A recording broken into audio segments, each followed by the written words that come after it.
Pitt falls short against West Virginia in renewal of basketball's Backyard Brawl.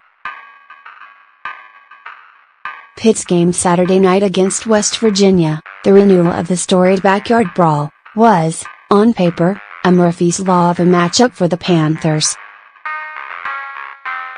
A young team with 7 freshmen and 9 first-year Division I players, one that has struggled with turnovers and preventing offensive rebounds for much of the season, would have to match wits with a ranked opponent that excels in both areas, so much so that its prowess for creating miscues the past several seasons has earned it the nickname Press Virginia.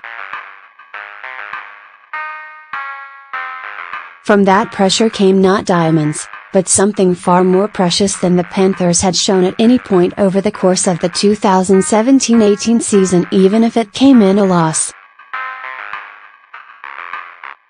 Ryan Luther had a team-high 13 points and 12 rebounds, and helped Pitt overcome a sizable early hole to get within 2 of the No.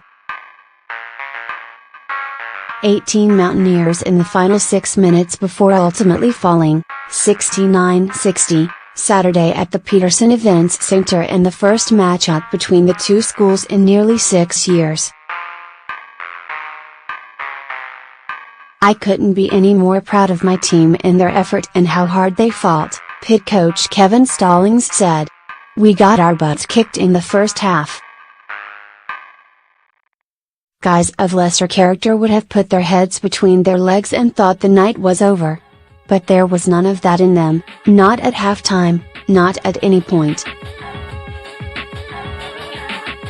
I couldn't have asked for any more out of them than they gave. What could have been a disaster of a game, a blowout of truly grotesque proportions, was anything but."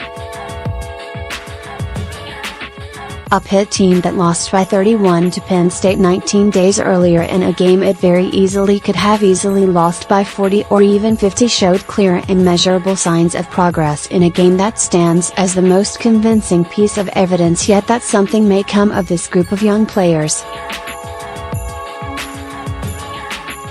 The full court pressure many thought may engulf a Green Pitt team never fully came to fruition, as the Panthers, 5-5, finished with 14 turnovers, slightly below their season average, off of which the Mountaineers, 9-1, only got 15 points. Their press, if anything, backfired at times, as the physicality of it led to 25 fouls, which helped Pitt get 22 points on free throws. Additionally, Pitt largely kept its opponent off the offensive boards, as it had only 8, to Pitt's 11. Whether it was his struggling press or the lack of tenacity on the glass, West Virginia coach Bob Huggins noticed a central theme: a lack of energy in a game that demanded it. "It's hard to rebound when you don't try," Huggins said. "I haven't seen very many people get one who didn't want one. It's amazing when you try to go get one. You usually get it. I've told a couple of our guys if you ever get one, you might like it and you might try again." The cumulative effect of West Virginia's press, of which Stallings spoke earlier in the week, was evident early, though. In the first half, Pitt missed 8 of its 10 dunk or layup attempts, the kind it made so easily for much of the season. They weren't simple miscues, they were the product of playing at a faster, less comfortable pace against a superior foe about whom it always had to worry, anxieties and pressures that built over a 40-minute game and shows themselves in what are normally routine plays.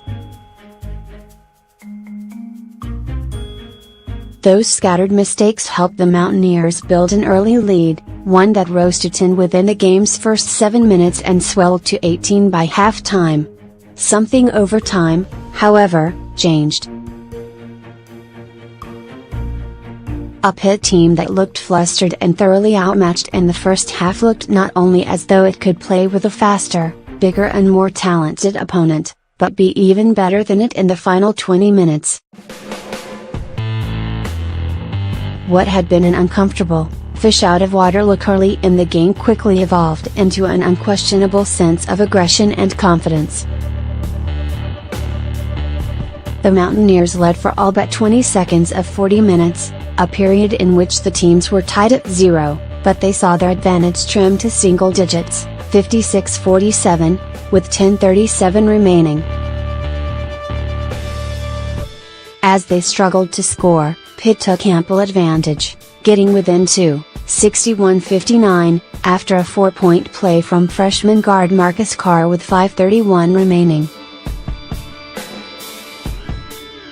In those moments, and as Pitt's spirited run unfolded, the Peterson Events Center felt as it so often hadn't the past several of years, alive and fully immersed in a game that mattered. Somebody said, "What did you say at halftime?" "I didn't say jack at halftime that I don't normally say," Stallings said. "They believed we were going to get back in it and have a chance to win.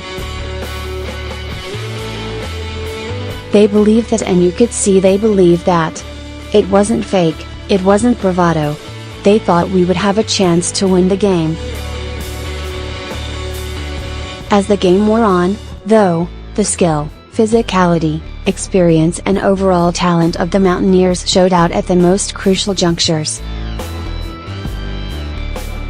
They closed the game on an 8-1 run, as Pitt failed to score a point in the contest's final 3:26, sealing the game and giving their thousands of fans in attendance the opportunity to shower the building with chants of "Eat, expletive, Pitt" and the chorus of John Denver's Country Roads in the game's closing seconds.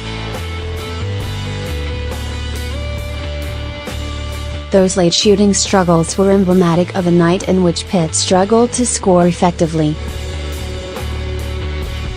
It shot just 34% from the field and 24% from three-point range, putting it well behind the Mountaineers' marks of 45.8% and 40%, respectively, a stark difference that makes the relatively close game even harder to believe.